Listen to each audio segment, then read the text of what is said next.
without further ado. Yeah, thank you very much. And feel free to talk over me. It happens all the time.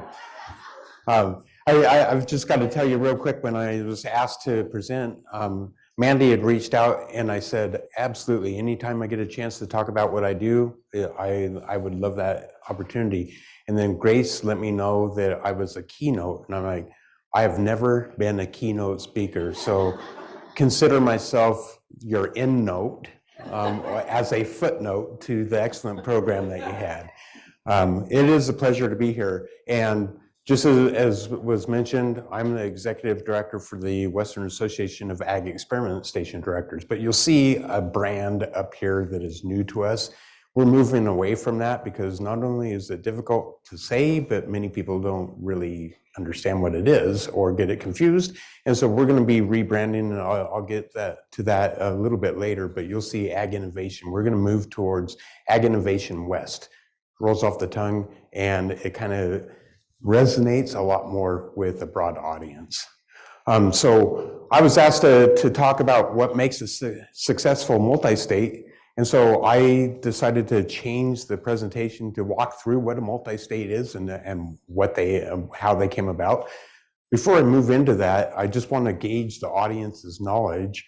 Who all here knows what I'm talking about when I say multi-state or has participated on a multi-state? Oh, good. Okay. All right. Well, this is good. I was concerned that there wasn't a lot of knowledge about what a multi-state was, and so I'm going to skip through some things fairly rapidly, such as what is a multi-state. For those of you that have participated on one, you know that they are a project that brings people together to work on solving complex problems. The minimum requirement to establish a multi-state is 2 states need to be involved. Okay, so multiple equals 2. I know that's not the way we talk about it. I'm a ruminant nutritionist. When we used to talk about polysaccharides, we would talk about disaccharides. Disaccharide would not be referred to as a polysaccharide. So I know it's weird, but that's the minimum requirements. And then they can be either single function or integrated. And I'm going to move into why integrated would be much more preferred as I go through the presentation. So multi-states are supported at essentially 3 levels as the primary supporters. Funding for the activities are provided through administration. Oh, I'm sorry. Sorry about that. Really, you don't want to see my face. The institutions that are funded to have individuals participate in those activities is provided by the National Institute of Food and Agriculture. Okay, so you'll see it's administered by and then through funding provided to the experiment stations and the extension services. So here's where I was going to go into a little bit of why they exist, how they were established, just to kind of set the ground rules. They're actually established by legislation. And I'm hoping everybody in this room or on the video audience are aware of certain acts that I have presented up here on the slide. 1862 formed the land-grant universities. That was the same year that the United States government formed USDA as an agency, but there was no tie at that time. The tie between the agency and the land-grant system really occurred with the first passage of the Hatch Act in 1887 that established the experiment stations. And then 1 year later, the Association of Colleges of Agriculture and Experiment Stations was formed. That in itself, and I always like to remind my colleagues back here that work in the national organization level, this was the genesis of what now is the Association of Public and Land-Grant Universities. And then in 1888, the USDA needed to establish a department to administer the funds that was going to go out to the states for the experiment station.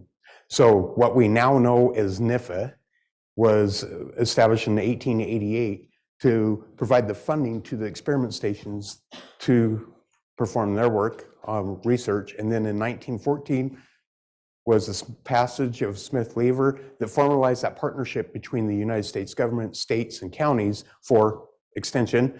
And then I have a couple other things up on this slide, like SCOP, that's the national organization that was originally formed in 1905 by 6 experiment station directors that decided they needed to get together and talk about research that's important on a national level and coordinate that research activity.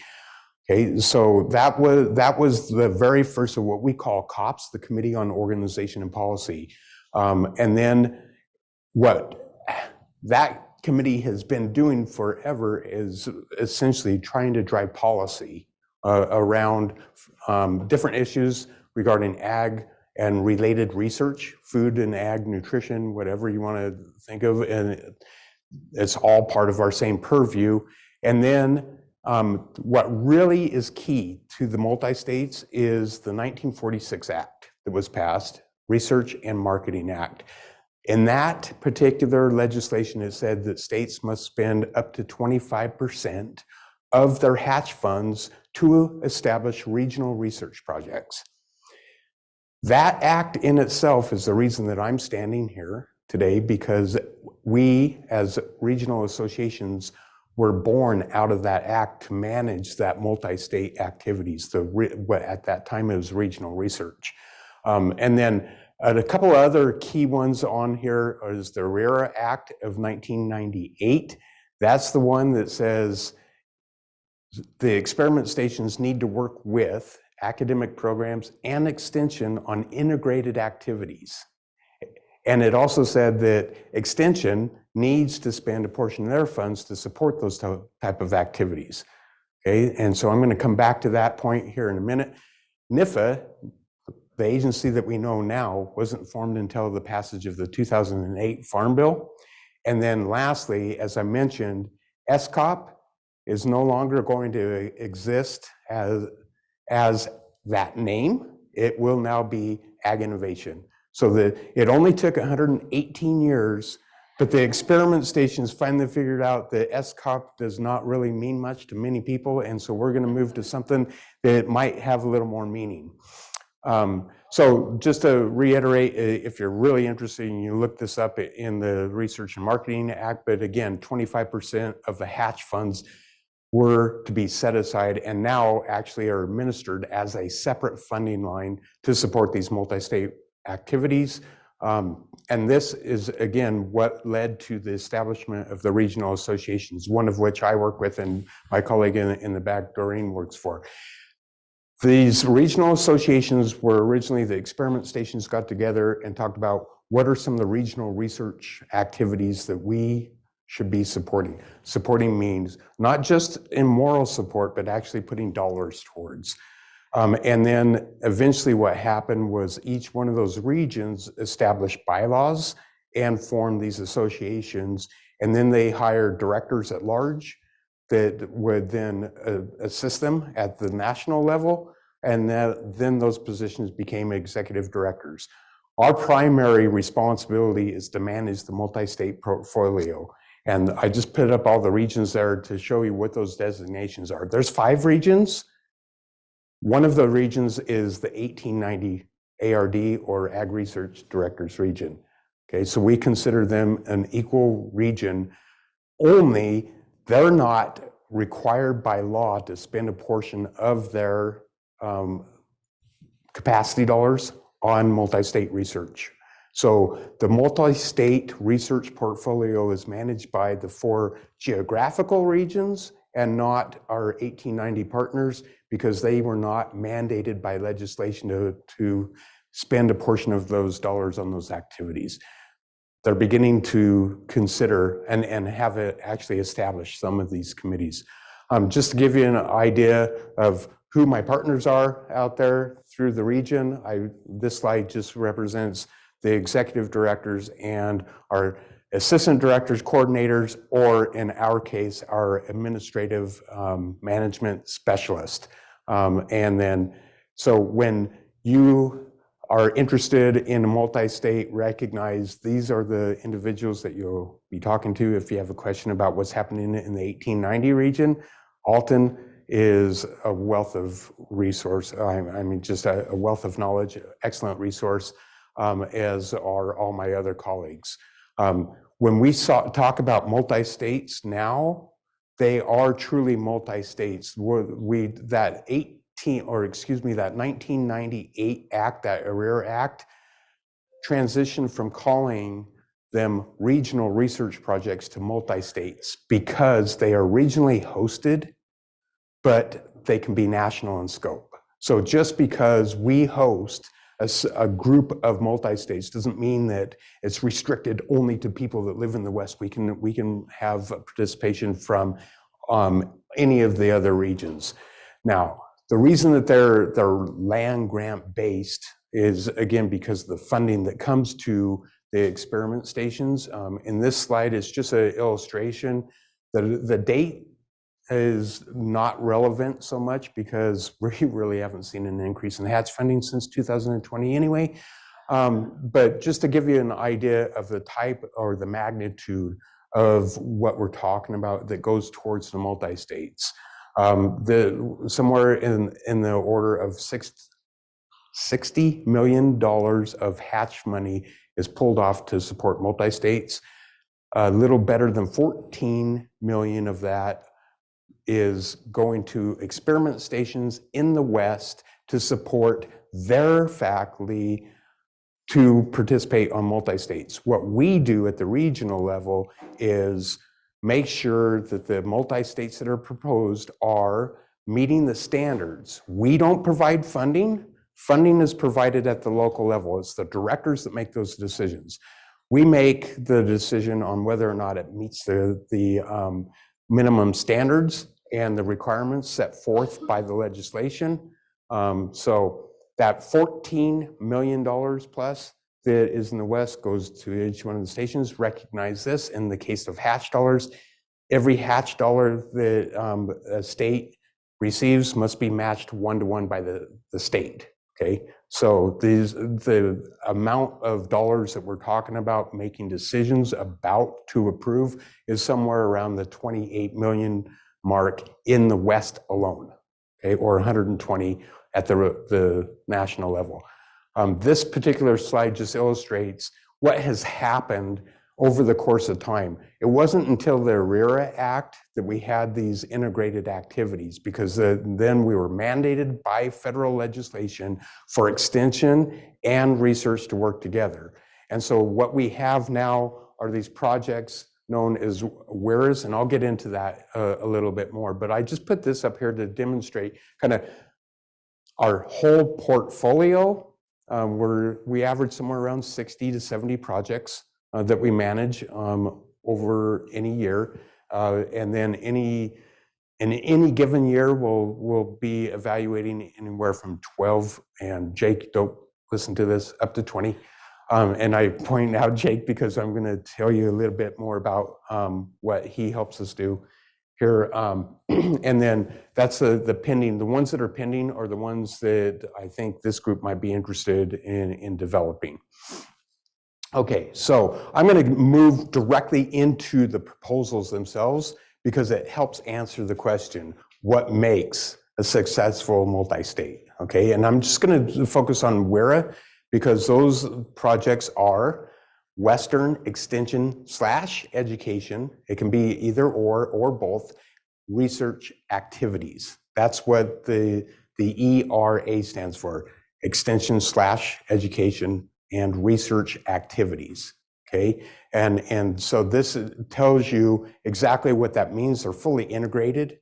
And again, they can either be research and education, research and extension, or both. And we do have in our portfolio some of each, but they're projects where you have research faculty coming together with extension personnel to address something that is complex, but requires both sides of the house, if you will, to address that complex issue. Okay, so what's involved in establishing a proposal or writing a proposal and establishing one of these projects? Of course, project title that gives a nice, concise description of the project that you're trying to form. This network is a perfect title, and in fact, the development committee that currently exists has the network's title. And then what's critical to the proposal is the statement of issues and justification. Okay, that's fairly clear cut. Explain why it's necessary to have this particular activity. How does it relate to regional and national priorities?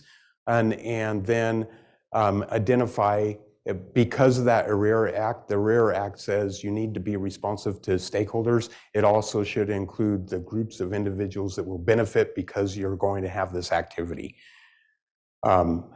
Then moving into the objectives need to be clear, concise, and specific.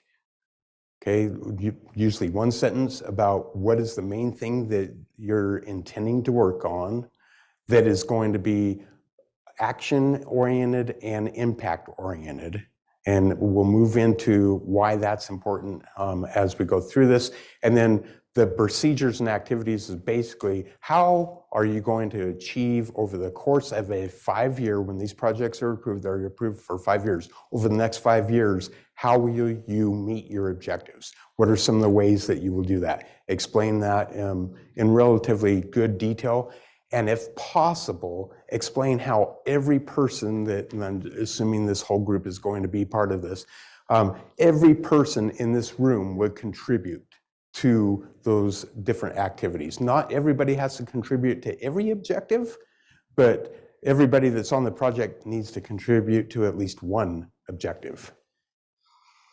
Okay, this is critical. The expected outcomes and impacts are really where the meat is for these proposals. And so just to walk through that real quick, in this section, you're asked to explain what the expected outputs and impacts are.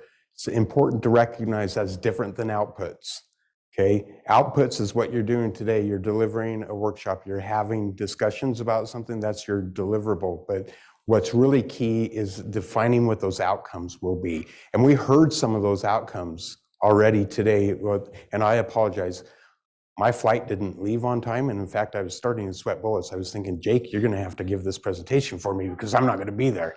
But outcomes, that's where you're talking about change in awareness, behavior condition, and then as a result, what are the ultimate benefits? What are the global benefits? That's your impact.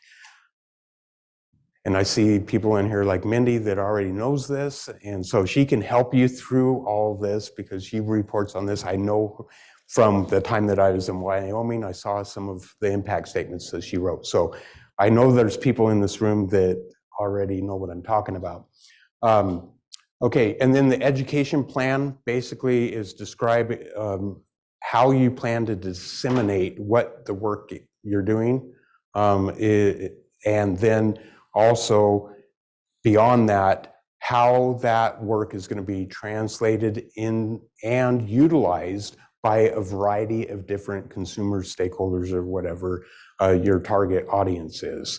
And then you also should identify how the work you're going to be doing is going to be utilized by those groups, but then also by your peers and potentially other multi-states that might have similar objectives. The governance section of the proposal, you can just select I choose, or this project will perform the normal governance, which means there's going to be a chair-elect / secretary, and that rotates every year, and you have a business process where you elect those officials. If it's going to be different than that, which is fine and it's perfectly acceptable, then you need to describe what that looks like. And then lastly, participation. Now in the proposal itself, if you're going to submit a proposal, you don't need to indicate who all will be participating because the online system that we use will capture your participation. But what's critical is ensure that people are signed up through what we'll show you, the Appendix E, the infamous Appendix E. What's more important is the people that are in that Appendix E are actually active participants. Okay, so you write a proposal, and then what happens? It goes through a review process. All proposals need to go through a peer review process. In the case of ARERAs, those are reviewed by what we call the Multi-State Review Committee. And this is where Jake comes in. I'm sorry, Jake, but you just happen to be here and I can see you right in line of sight. Jake is one of 4 extension directors that serves on this committee. There's 4 experiment station directors. There's a director from academic programs. There's a stakeholder representative. And then we also include an area director from USDA ARS. And this committee reviews all of the proposals as well as projects that I'll get into a little later. And the essential elements of their evaluation when they're reviewing these projects boils down to what's indicated on the slide. I'm not going to read that for you, but just to mention that the way this committee operates is very similar to a grant panel. We review the proposals, there's a primary assigned, there's a secondary reviewer assigned, and then the whole committee votes. The whole committee is asked to read every proposal, but many times, just like most grant panels, people don't have time to review the entire proposal. So get this, starting this year, we will begin to ask for a non-technical summary that will be included at the front so that everybody that is interested in that project can get a glimpse of that project. It'll help in many ways. It's going to help everybody that might be interested in that project just get a quick glimpse into that project, but then there are external stakeholders, like I said, that serve on this committee. They have actually asked for this. They said, you know, I really think this is a fun and cool, it's the greatest committee I've ever served on. Jake can attest to that. I just don't want to read volumes of paperwork. So this non-technical summary will be included as a way for them to get that quick summary of what the high level part of that project is, and recognize this, that, and probably not a lot of people that do it with your administrators, but when people at your institution join one of these projects, they're required to report to USDA about how they're using the funds that the directors are providing to them to support this project. So when they sign up for a multi-state currently, there's the person goes in and can select the project and the objectives, but then they have to type in a non-technical summary, or somebody does, and then they also have to identify which methods they're using. So we're trying to streamline the process in that way as well. So currently, if you look at the guidelines, you don't see that non-technical summary because this is like 2 weeks into the decision to go this direction. So just recognize if you're building a multi-state, that's going to be a requirement for a proposal this year. In terms of the project itself, projects are allowed to meet once per year. And then 60 days after that meeting, there's an annual accomplishment report. Again, there are 5-year projects. At the termination year, the last year, you use the same form, but you talk about the project in its entirety over the course of that 5 years.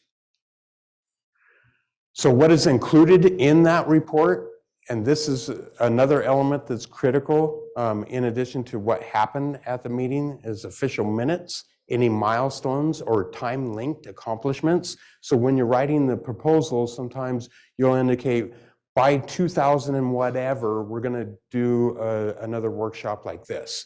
And so you report on that time-linked accomplishment. And then the other element that's critical that's indicated on this slide is the collective work. When you're reporting on multi-states through the process that we use, it's that collection of work that is collaborative and not always what your best researchers or best agents, specialists, or advisors on the project might be doing. Okay, so these reports are important because at the middle of the term of that 5-year, usually in year 3, the multi-state review committee reviews the progress that the projects are making. And their only evidence is what's included in the reports. So reporting is critical to provide that level of evidence.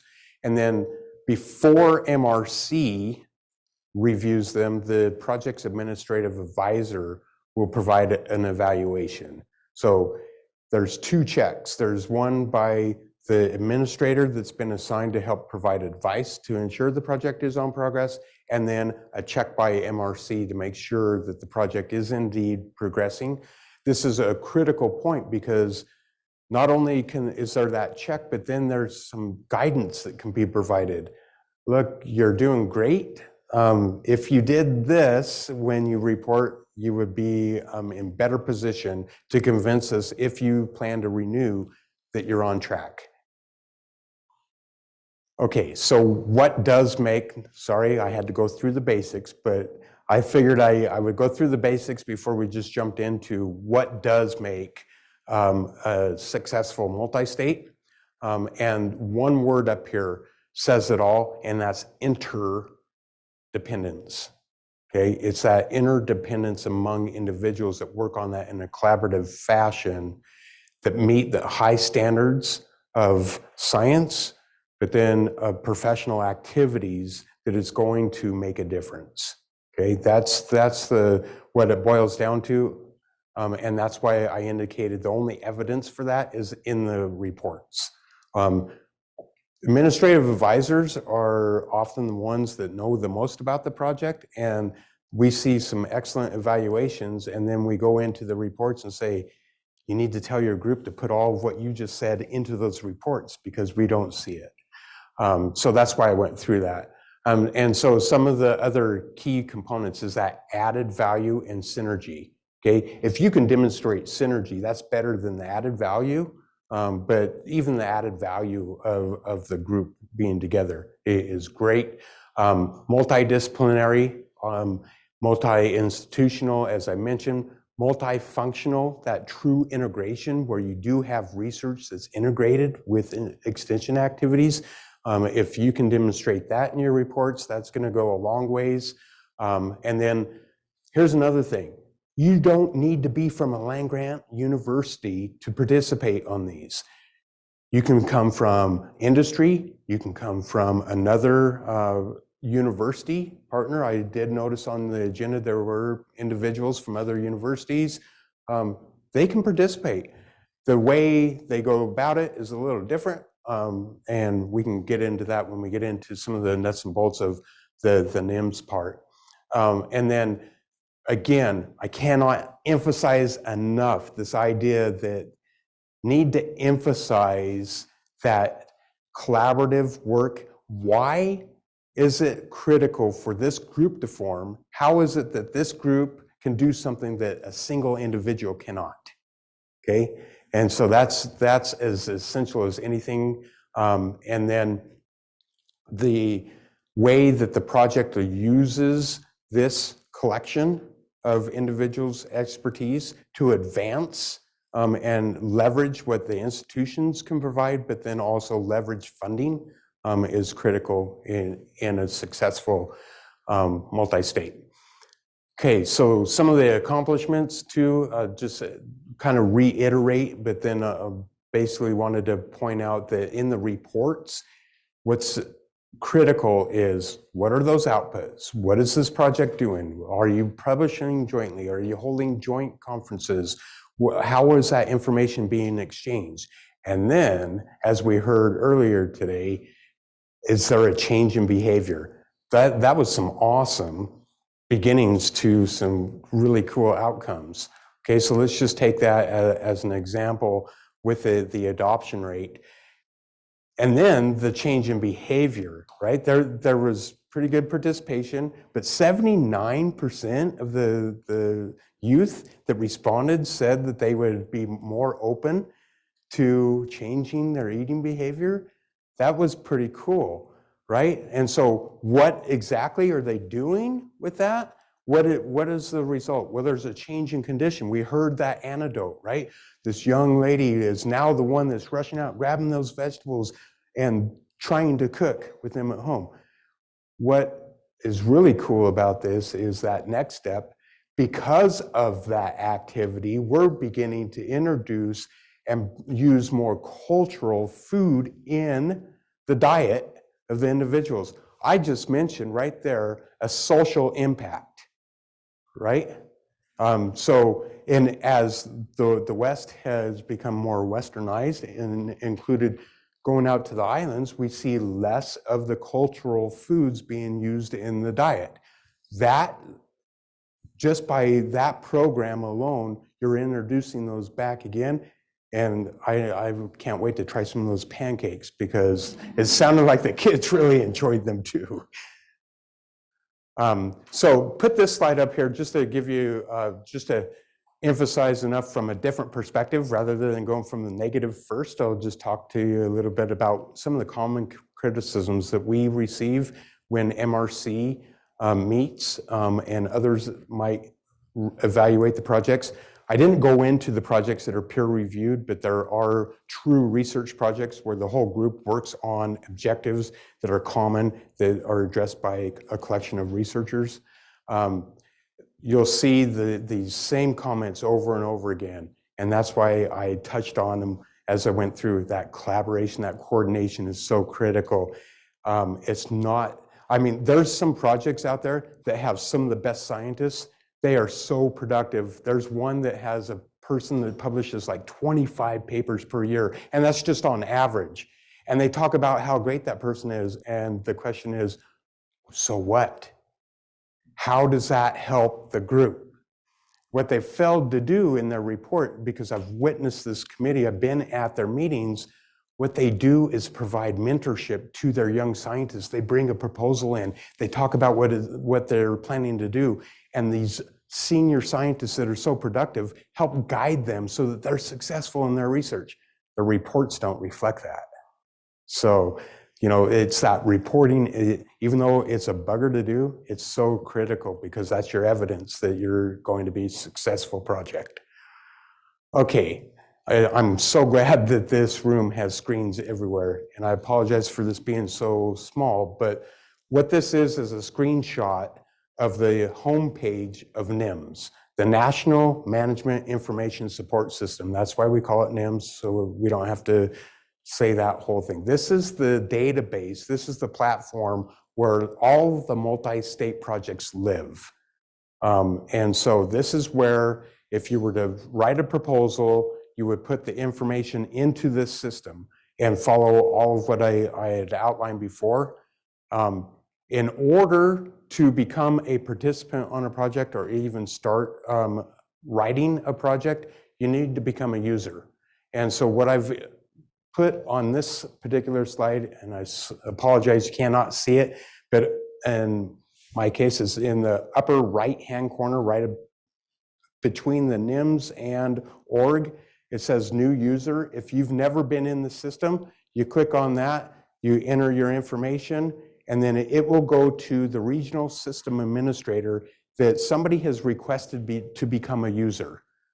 And then that person, my office, will sign you up and you'll receive a message that says, you are now signed up, go in, enter a login information. And once you've done that, once you've logged in, most of the time, as long as you don't change computers, and that's a different story I have for you.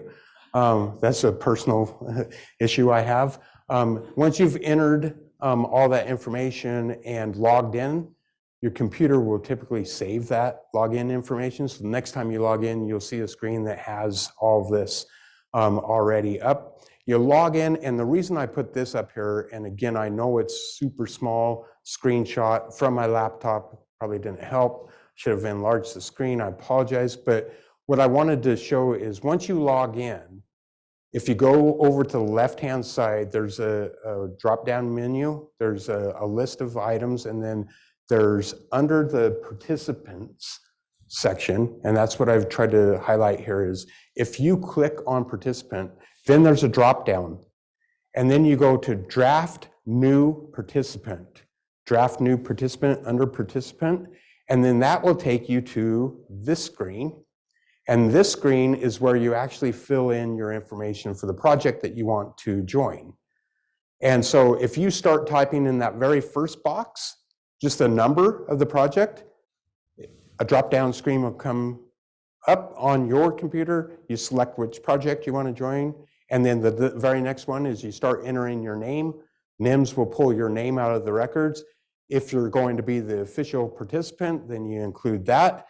And then you begin indicating what your commitment is and what you're going to provide to the project. So if you're providing research to it, then you fill in your science years, and these are entered very similar to the extension commitment is FTE, where one, this is critical, this is where everybody makes a mistake.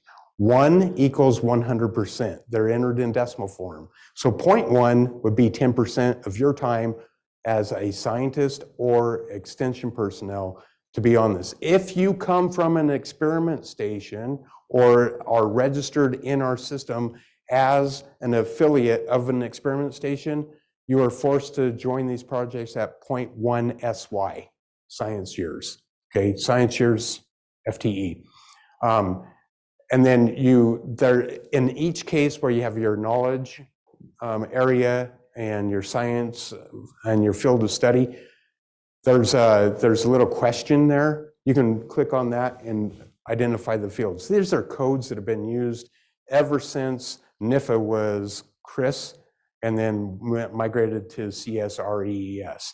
And so this is a way for the agency and us to determine where that investment is going, okay?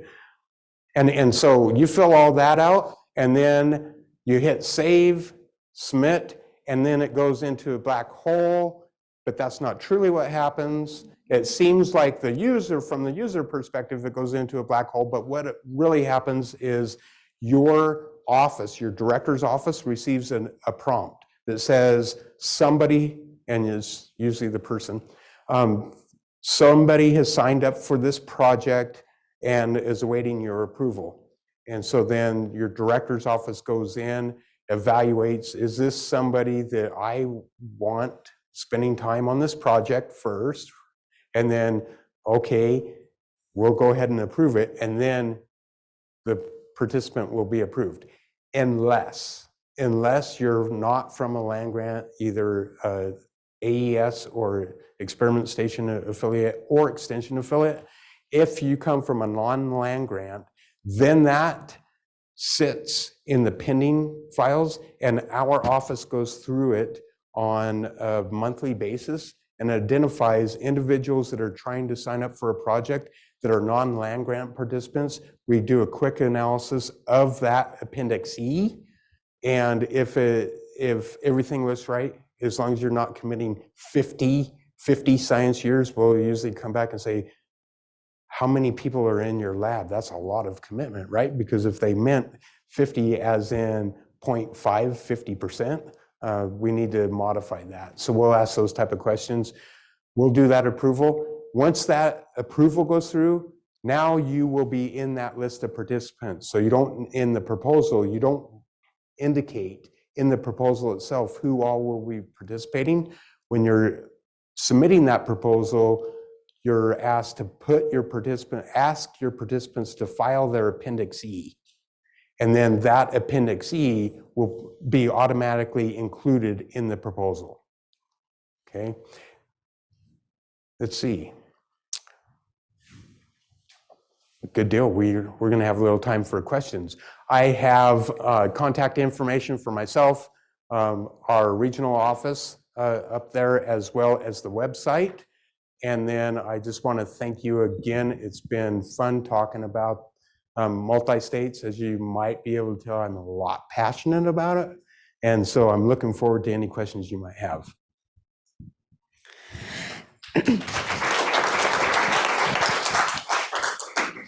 Thank you, Bret. And I just want to take a minute or two to provide a little context in case there was any missing while we think of our questions for Bret. So if you read the 3 or 4 page document that was in your folders and emailed out to you.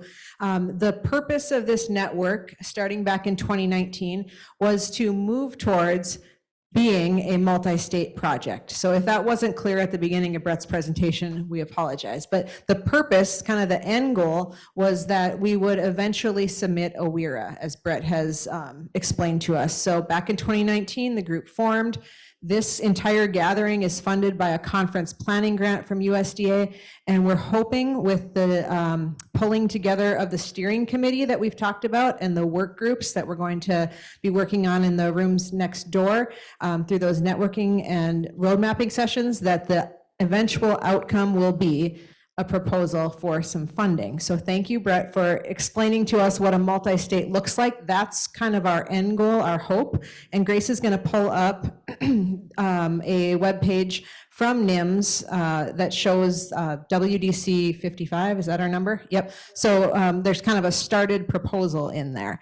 And so hopefully, if that context wasn't clear, that's why Bret's here. I'm sorry, I should have gone through. No, it's okay. I apologize, Carrie. Right, currently this group is loosely organized by what is known as a development committee. And so the natural progression of a development committee is to spend a couple of years forming a proposal to become a multi-state. And so, yeah, that's where you're at, natural progression from where you were. So you'll see that proposal under Dr. Mandy Marney. She's my colleague, Associate Director of Extension in Wyoming. I'm her Montana counterpart, so if you looked under her name or through the number that Grace is going to pull up, you'd find the proposal in the system. And now I would defer to questions for Bret.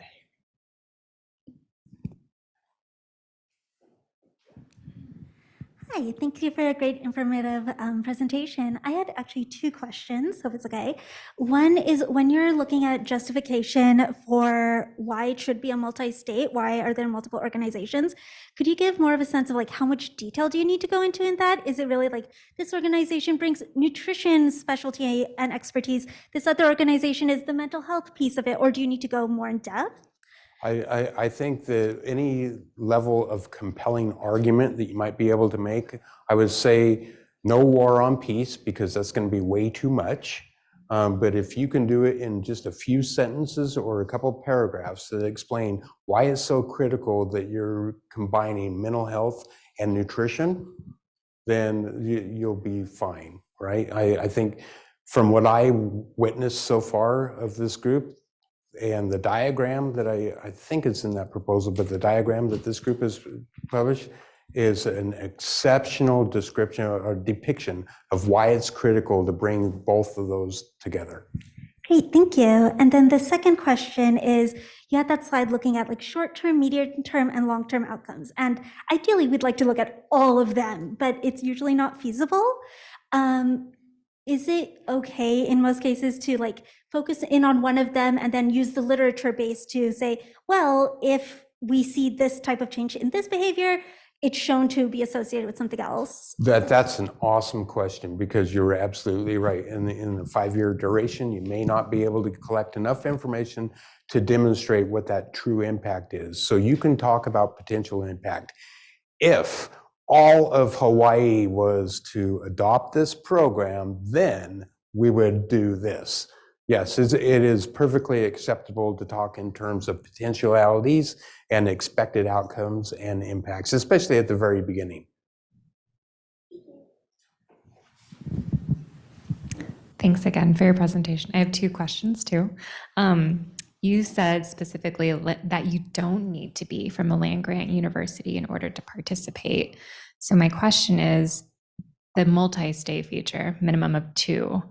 So if it's a land-grant university in one state and not a land-grant university in another state, does that count? Or does it need to be 2 land-grant universities to be multi-state? That is an excellent question.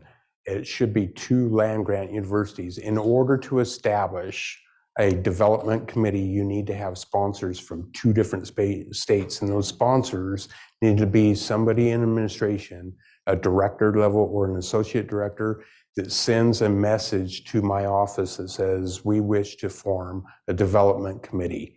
So It really needs to be, and it can be an extension director and an experiment station director, 2 extension directors, 2 experiment station directors, but it must start with a minimum of 2 land-grant universities. Thank you. And then it was interesting to hear the need for the directors to approve the extension professionals percent FT on the project. And I wasn't clear, is there a deadline for proposal submission? And if yes, is it built into that deadline that there's enough time to allow room for both the director to approve the FTE and then also for your team to approve the external to extension FTE? Awesome question. I didn't get into those details. I wasn't quite sure if I was going to have time. Strict deadline, January 15 for proposals to be submitted. And we adhere to that deadline because we also need to perform a peer review. And we try to have those done in the spring. And then that gives the project writing team enough time to address review comments if necessary, with the objective of having the proposal fully approved by the beginning of the federal fiscal year, October 1.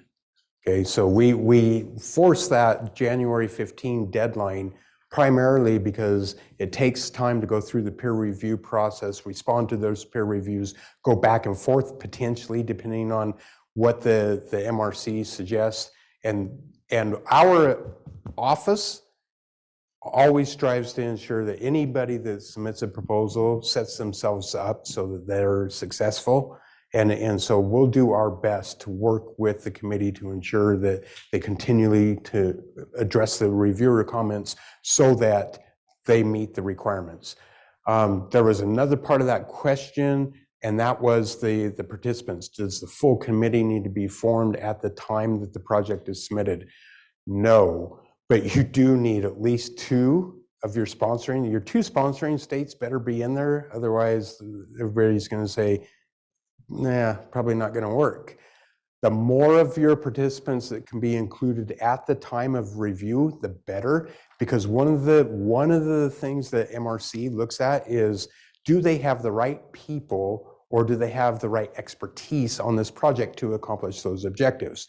And so if you're going to say, well, we're going to have FNEP do this and nobody from FNEP's on there, you're probably not going to be successful. And so the committee is going to say, we may like this proposal, but we're not going to put it into major revision until you get more people signed up in whatever area it is.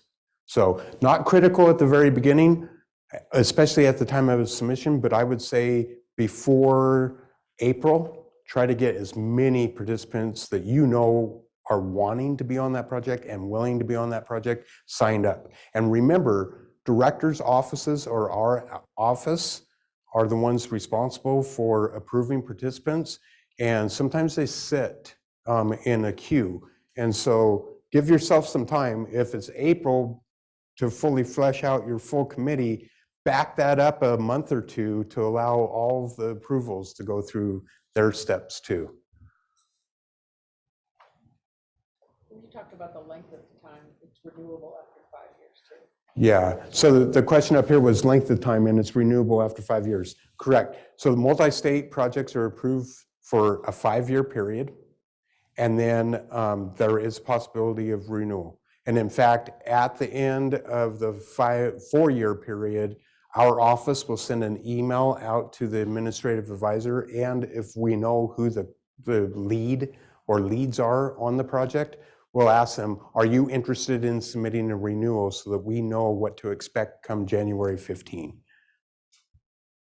And along those lines, so I'm going to tell you right now, don't go in there and set up to draft a proposal. Please don't do that. Let us do that, because we know what you're trying to accomplish.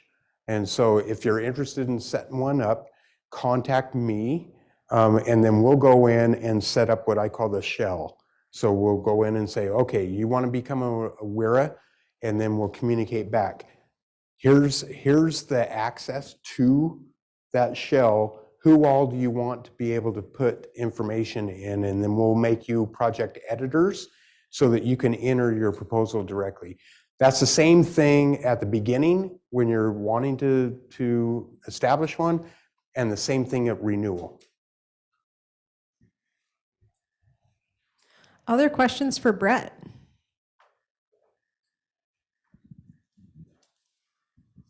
Can you put your contact information Oh. back up? Sure. And then my second question, I might have missed this, but I think you shared the amount of funds available per region, but what about per project? I'm curious what the fund amounts generally are. That's a good question. So I try to emphasize, and often I don't do a very good job of this, and that is projects don't receive funding. Individual stations and extension offices receive funding. And so the commitment really depends on your director's office on what they would like to provide. And I can tell you it varies. A lot of times there's at least some minimal amount of salary that they're paying on these projects.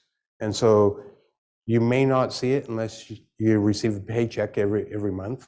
And then sometimes they'll provide travel funds so that you can participate. Those are probably the two greatest uses of the funds that go to the stations or to the director's office. And then sometimes, if you're lucky and they come into a windfall, there'll be money available to support an objective itself. There's certain projects that will go to the director that might host the meeting and ask, can you provide a lunch? And so they might be able to provide some funding to assist, offset some of the costs. Maybe the registration can be reduced because they're going to pay for the room or whatever for that. And then sometimes they might set aside some funds that are available for equipment, or if it's a research objective, they might even be able to provide some direct funds to support that project. But the key there is directors cannot provide funding unless you're an official participant. The way you become an official participant is file that Appendix E.